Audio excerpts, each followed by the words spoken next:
강가로.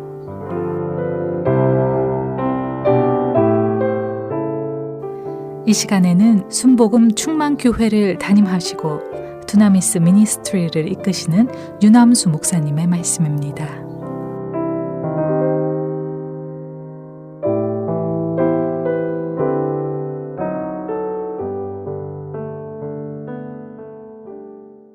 할렐루야. 오늘도 참으로 좋은 날입니다.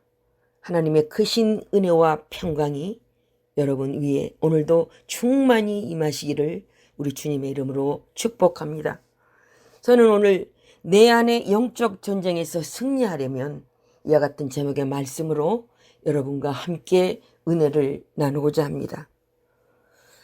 여러분, 오늘날 많은 성도들이 이런 고민을 하면서 신앙생활을 하고 있음을 봅니다. 수년 동안 기도하고 기다려온 방언의 은사를 받고 너무나 감격했습니다. 그런데 변화된 것이 하나도 없었습니다. 여전히 세상을 사랑하였고 미워하던 사람을 여전히 미워했습니다. 분명히 성령의 은사를 받았는데 왜 내 마음과 감정과 삶은 변화되지 않을까요? 도대체 무엇이 잘못된 것입니까? 내가 정말 성령을 받은 것일까요? 정말 구원은 받은 것일까요? 왜 교회에 가면 믿음이 하늘 높이 올라가는 것 같은데 집에 돌아오면 냉랭한 생활이 반복되는 것일까요? 왜 아직도 경쟁과 시기에 끌려다니면서 왜 세상에서 인정받고 싶은 욕망이 또 나를 끌고 다니는 것일까요? 왜 세속적인 일들이 재미있는 것일까요? 왜 세상 욕심과 정욕에 끌려다니게 될까요? 사도 바울은 형제들아, 내가 그리스도 우리 주 안에서 가진 바 너에게 대한 나의 자랑을 두고 단언하노니 나는 날마다 죽노라고 고백했습니다. 바울처럼 거룩한 그리스도인의 마음속에 무엇이 있길래 나는 날마다 죽는다고 고백했을까요? 바울과 같은 간증을 하려면 우리도 날마다 죽는 경험을 해야 되는데 날마다 죽는 경험이란 어떤 것을 말하는 것일까요? 여러분, 진실한 그리스도인이라고 할지라도 죄를 범하려는 충동을 느끼게 됩니다. 예수 믿고 거듭나면 더 이상 유혹도 받지 않고 마음속에 올라오는 충동도 없어지게 되는 것일까요? 예수께서 재림하셔서 영화로운 몸을 주실 때까지 성도들은 유혹에 시달리고 또 육체로부터 올라오는 악한 충동과 싸우게 될 것입니다. 그런데 마음에서 이루어지는 이 영적 전쟁은 무엇이 싸우는 전쟁입니까? 회개하고 거듭난 그리스도인도 죄에 대한 충동을 느끼게 된다고 그랬습니다. 왜냐하면 육체의 소욕이 성령을 거스려 싸우기 때문입니다. 바울은 그 싸움을 갈라디아 5장 17절에서 이렇게 기록하고 있습니다. 육체의 소욕은 성령을 거스리고 성령의 소욕은 육체를 거스리나니 이 둘이 서로 대적함으로 너희의 원하는 것을 하지 못하게 하려 함이니라 그랬습니다. 영적 전쟁, 무엇과 무엇의 전쟁이라고 말합니까? 바울은 날마다 육체의 소욕과 성령 사이에서 전쟁이 벌어진다고 그랬어요. 바울이 날마다 죽노라고 한 이 말씀은 날마다 육체의 소욕이 죽는 것을 의미합니다. 그렇다면 이기적이고 악한 육체의 욕구가 어떻게 죽게 될까요? 우리는 이 중요한 문제를 이해하기 위해서는 우리 속에서 벌어지는 영적 전쟁을 이해해야만 됩니다. 이 전쟁은 상대방을 죽이지 않으면 자신이 죽음을 당하게 되는 아주 치열한 전쟁입니다. 로마서 8장 13절에서 뭐라고 말씀했습니까? 너희가 육신대로 살면 반드시 죽을 것이로되 영으로서 몸의 행실을 죽이면 살 것이라고 말씀했어요. 바울은 이 전쟁에서 육체의 소욕을 죽이고 승리하는 그 방법에 대해서 우리에게 알려줍니다. 우리가 알거니와 우리 옛사람이 예수와 함께 십자가에 못 박힌 것은 죄의 몸이 멸하여 다시는 우리가 죄에게 종노릇하지 아니하려 함이니 로마서 6장 6절의 말씀입니다. 바울은 옛사람이 예수와 함께 십자가에 못 박혀야만 죄에게 종로로 타지 않고 승리할 수 있다고 했습니다. 여기서 옛사람이라고 하는 것은 우리가 부모로부터 물려받은 악하고 교만한 본성을 말하는 것입니다. 여러분, 우리는 옛사람을 결코 죽일 수 없어요. 그렇다면 육체로부터 악한 충동이 올라와서 나를 죄로 끌고 가려고 할 때 우리는 어떻게 해야 할까요? 마음속에서 성령과 육체 사이에서 벌어지는 전쟁은 쉼이 없는 투쟁인데 그리스도의 도우심이 필요한 것은 바로 우리가 시험과 유혹을 만날 때입니다. 시험이 없고 모든 일이 잘 풀릴 때는 평안한 것처럼 보여요. 그러나 일단 시련과 유혹이 다가오면 우리 마음속에서 육체의 소욕과 성령이 다투기 시작합니다. 시험과 유혹이 오면 우리의 육체는 꿈틀거리면서 죄를 범하라고 강력하게 요구합니다. 더럽고 추한 욕망이 올라옵니다. 내 속에 있는 육체가 말합니다. 원수를 미워해라. 그렇게 외치고 또 복수하라고 소리쳐요. 더 많이 욕심을 내라고 유혹합니다. 바로 그때 마음의 저쪽 반대편에서 성령의 조용한 음성이 들려옵니다. 욕심을 내려놓아라. 의의 길을 걸어야 한다. 좁은 길을 택해야 한다. 진리를 붙잡아라. 이렇게 시험과 유혹 앞에서 성령과 육체가 대적할 때 우리는 두 가지 음성을 듣게 되는데 바로 그때가 우리가 그리스도께 나아가 도우심을 구할 때인 것입니다. 여러분, 우리는 스스로의 힘과 의지로는 도저히 육체로부터 올라오는 악한 욕망을 뿌리칠 수 없습니다. 그러니까 성도 여러분, 더 이상 내 힘으로 독수리와 같은 그 육체의 본성과 싸우는 전쟁을 하지 마시기 바랍니다.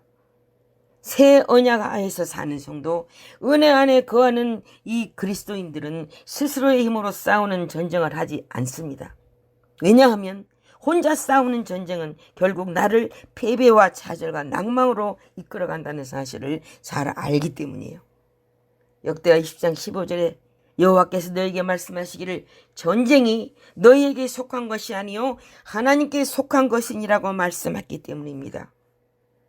우리 속에서 전쟁이 벌어질 때 우리는 죄의 종이 되든지 순종의 종이 되든지를 결정해야 되는 것이에요. 전쟁이 벌어질 때 우리 스스로의 힘으로는 육체의 요구를 뿌리치고 성령을 따라갈 수 없어요. 그것이 바로 우리가 시험 받을 때 무릎을 꿇고 예수께 기도해야 하는 이유입니다. 우리는 기도를 통해서 하늘 성소에 계시는 예수께 나아가 성령의 음성을 붙잡을 수 있도록 해달라고 도와달라고 매달려야 돼요. 내 자아를 십자가에 못 박고 성령의 음성에 굴복할 수 있도록 능력을 달라고 손을 들어야 되는 것입니다. 온 마음을 다해서 절박한 심령으로 하늘의 은혜와 능력을 달라고 우리가 매달려야 되는 것입니다.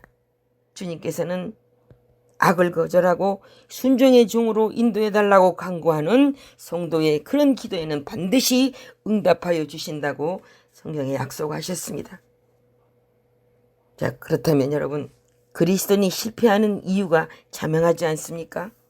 그것은 하나님의 능력을 간구하지 않기 때문입니다.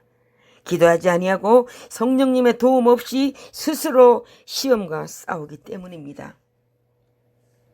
자, 여러분, 그러면 우리의 기도가 응답될 때 우리에게는 어떤 변화가 생깁니까? 성령을 통해서 우리의 마음이 은혜로운 심령으로 바뀌게 됩니다. 또 교만하고 이기적인 마음이 가난하고 겸비한 마음으로 변화됩니다. 그렇게 얄밉고 미운 사람이 불쌍하게 보입니다. 또 그렇게 떨치지 못했던 욕심이 힘을 잃고 사라지게 됩니다. 무거운 멍에로만 느껴지던 하나님의 말씀과 계명이 생명의 말씀으로 받아들여지게 됩니다. 그런 마음 속에서는 육체가 십자가에 못 박혀서 힘을 쓰지 못하게 됩니다. 육체 속에서 올라오는 죄의 강풍이 잠잠하라 고요하라는 이 그리스도의 명령에 사라지게 됩니다. 이것이 육체를 십자가에 못 박고 승리하는 비결입니다. 이것이 날마다 실제적으로 경험하는 성화의 가정인 것입니다. 여러분, 마태복음 12장 18절 이하의 말씀을 보면 입에서 나오는 것들이 마음에서 나오느니 이것이야말로 사람을 더럽게 하느니라. 마음에서 나오는 것은 악한 생각과 살인과 간음과 음란과 도적질과 거짓 증거와 회방이니 이런 것들이 사람을 더럽게 하는 것이라고 그랬습니다. 여러분, 외적으로 나타난 열매의 근원은 마음입니다. 그래서 마음을 누가 지배하는가에 따라 열매가 달라지는 것입니다. 마음속에 그리스도의 영이 계시면 자연스럽게 성령의 열매는 맺히게 됩니다. 어떤 사람이 독수리를 잘 길들여서 온순한 새로 변화시키려고 훈련시켰습니다. 그래서 먼저 독수리가 들어갈 만한 커다란 쇠장을 만들어 가지고 그 속에 독수리를 넣고 독수리의 입맛을 변화시키려고 날마다 사과를 주고 오렌지, 바나나 등을 줬어요. 독수리는 여러 주일 동안 주인이 주는 대로 잘 받아 먹는 것처럼 보였습니다. 그런데 어느 날 독수리가 쇠장문이 열려져 있는 틈을 타서 재빨리 날아가 버렸어요. 독수리는 하늘 높은 곳에 떠 있다가 도로에서 차에 치여 쓰러져 죽어있는 노루를 발견하고는 쏜살같이 내려가서 작고 빨간 혀를 날름거리면서 맛있게 뜯어먹었습니다. 주인은 독수리를 위하여 훨씬 더 선하고 아름다운 삶을 주려고 했지만 독수리는 자신의 옛 습관과 취향을 결코 바꾸지 않았습니다. 왜 그럴까요?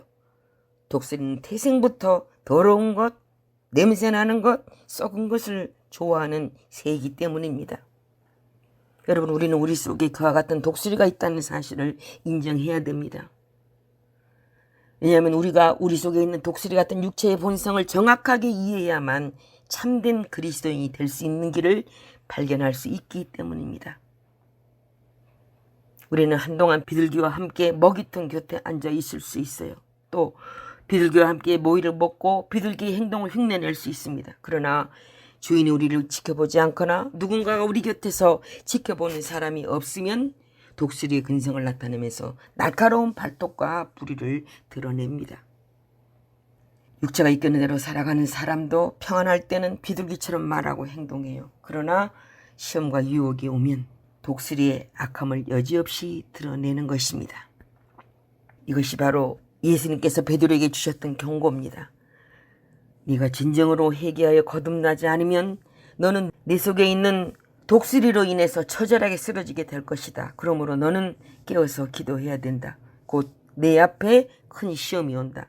너는 깨어 있어야 돼. 이와 같은 주님의 말씀에 베드로는 어떻게 반응했습니까? 주님, 걱정하지 마십시오. 다른 사람들은 다 주님을 버릴지라도 저는 끝까지 따르겠습니다. 그랬어요. 위기가 오자 베드로는 예수님의 말씀하셨던 네가 닭이 2번 울기 전에 3번이나 나를 부인할 것이라고 하셨던 대로 부인하고 말았습니다. 베드로는 주님께 정말 의도적으로 거짓말을 했던 것일까요? 아닙니다. 베드로는 정말 주님을 끝까지 따르기 원했어요. 그러나 베드로는 자기 안에 숨어있는 독수리의 참모습을 알지 못했던 것입니다.